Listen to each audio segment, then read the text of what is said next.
are used to create the letter's silhouette, and being aware of how they interact with each other was beneficial to each letter's shaping, such as how the left stem of the N lifts in order to allow the leg of the R, of the K, to tuck underneath it, or the three-sided counter of the O in relation to its six-sided outer shape.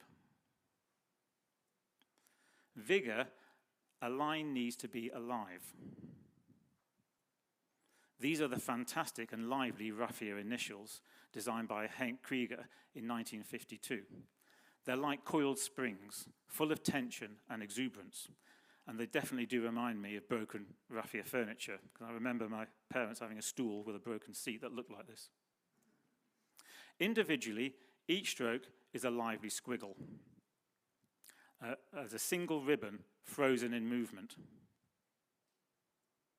But when brought together, they skillfully combine to describe a full letter of vitality. If each stroke was smooth like a copperplate script, it would still work, but it might well lack a lot of that energy. The stunning Mistral by Roger Escafon. So clever. The restrictions and mechanics of the technology used have been expertly controlled.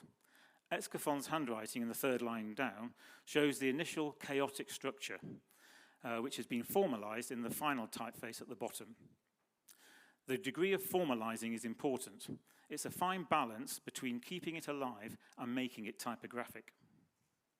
And it's not all about expressive scripts. This is Jan van Krimpen's Cansalaveska Bastarda from 34. It makes use of suppressed and controlled tensions that quietly build to create an overall sense of beauty with just enough poise. So, vitality is about the relationship between the component parts of a type and the vigorous energies held within each letter and the wider type.